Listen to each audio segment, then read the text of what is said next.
السلام علیکم ورحمۃ اللہ وبرکاتہ۔ آج میں آپ کو جنات اور نبی صلی اللہ علیہ وسلم کے ساتھ ملاقات کے واقعات کے بارے میں بتاتی ہوں۔ ایک مرتبہ حضرت محمد صلی اللہ علیہ وسلم اپنے صحابہ کے ساتھ پہاڑ پر موجود تھے۔ وہاں پر ایک بزرگ آیا، اس کے ہاتھ میں چھڑی تھی۔ اس نے سلام عرض کیا تو نبی صلی اللہ علیہ وسلم نے فرمایا کہ تمہاری آواز جنات جیسی ہے۔ اس پر اس نے کہا، میں حامہ بن ہیم بن لاقس بن ابلیس ہوں۔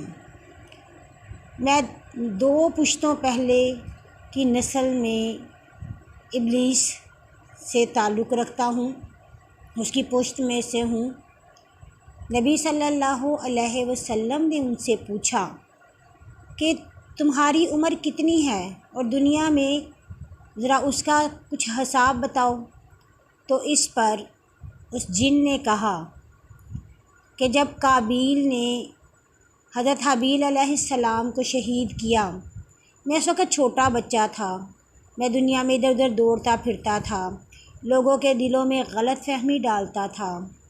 یا رسول اللہ صلی اللہ علیہ وسلم، میں نے توبہ کر لی اور حضرت نوح علیہ السلام کے ساتھ 1 سال مسجد میں رہا۔ پھر حضرت یوسف، حضرت یعقوب سب کے ساتھ میں نے وقت گزارا اور حضرت عیسیٰ علیہ السلام کی خدمت میں بھی ساتھ رہا۔ تو حضرت عیسیٰ علیہ السلام نے مجھے یہ کہا تھا کہ حضرت محمد صلی اللہ علیہ وسلم سے اگر تمہاری ملاقات کا شرف ہوا تو میرا سلام عرض کرنا۔ تو میں حضرت عیسیٰ علیہ السلام کا سلام آپ کو پیش کرتا ہوں، اور میری خواہش ہے کہ میں آپ سے قرآن پاک کی تلاوت سنوں۔ تو نبی صلی اللہ علیہ وسلم نے سورہ مرسلات، سورہ اذا الشمس، سورہ نبا، سورۃ فلق اور سورۃ ناس کی تلاوت کی،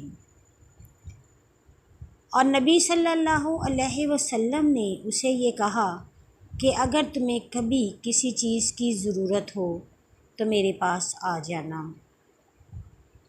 ایک اور واقعہ بتاتی ہوں۔ حضرت ابو درجہ کے پاس جنوں کا ایک گروہ آیا اور انہوں نے یہ کہا کہ نبی صلی اللہ علیہ وسلم کے ہاتھوں بیعت کرنے کا شرف کس کو ملا؟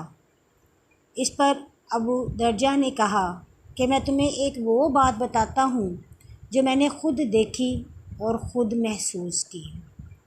وہ یہ تھی کہ میں ایک مرتبہ کسی سفر پہ گیا ہوا تھا۔ میں نے ایک دریا کے کنارے اپنا خیمہ لگایا اور نماز پڑھنے کے لیے وضو کرنے لگا تو میں نے ایک سانپ کو اس طرف آتے دیکھا۔ میں نے پانی اس کے اوپر ڈالا اور خود نماز پڑھنے میں مشغول ہو گیا۔ جب میں نماز پڑھ کے فارغ ہوا تو میں نے دیکھا کہ وہ سانپ مر چکا ہے۔ میں نے اس سانپ کو سفید کپڑے میں لپیٹا اور اس کو دفنا دیا۔ اب وہ کہتے ہیں کہ جب میں یہ کام کر کے اپنے گھر واپس آیا تو مجھے ہر طرف سے سلام کی آواز آنے لگی۔ یہ آواز 1 کی نہیں تھی، 10 کی نہیں تھی، بلکہ ہزاروں کی تھی۔ میں بہت پریشان ہو گیا یہ بات سن کر۔ اس پر جنات نے کہا کہ اللہ آپ کو برکت عطا فرمائے، آپ نے وہ کام کر دیا جس کا ہم آپ کو بدلہ نہیں دے سکتے۔ حضرت ابو درجہ کہتے ہیں میں بڑا حیران ہو گیا کہ یہ کیا بات ہوئی۔ انہوں نے کہا یہ وہ سانپ تھا۔ دراصل وہ سانپ نہیں تھا، جن تھا۔ یہ وہ جن تھا جس نے نبی صلی اللہ علیہ وسلم کے ہاتھوں اسلام قبول کیا تھا۔ یہ ان کی آخری یادگار تھا اور تم نے ان کو دفنا کر بہت نیکی کا کام کر دیا ہے۔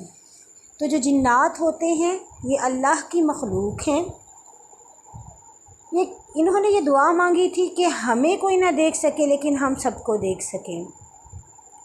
مکہ میں ایک مسجد ہے جسے مسجد جن کہتے ہیں، وہاں پر جنوں کی ایک جماعت آئی تھی اور انہوں نے نبی صلی اللہ علیہ وسلم کے ہاتھ پر بیعت لی تھی اور وہ وہاں پر ان سے تعلیم سیکھا کرتے تھے۔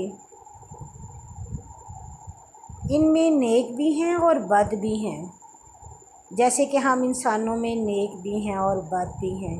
اللہ تعالی ہمیں ایمان کی سلامتی عطا کرے اور ہمیں نیک بننے کی توفیق دے اور اپنی فرما برداری کی توفیق دے، آمین۔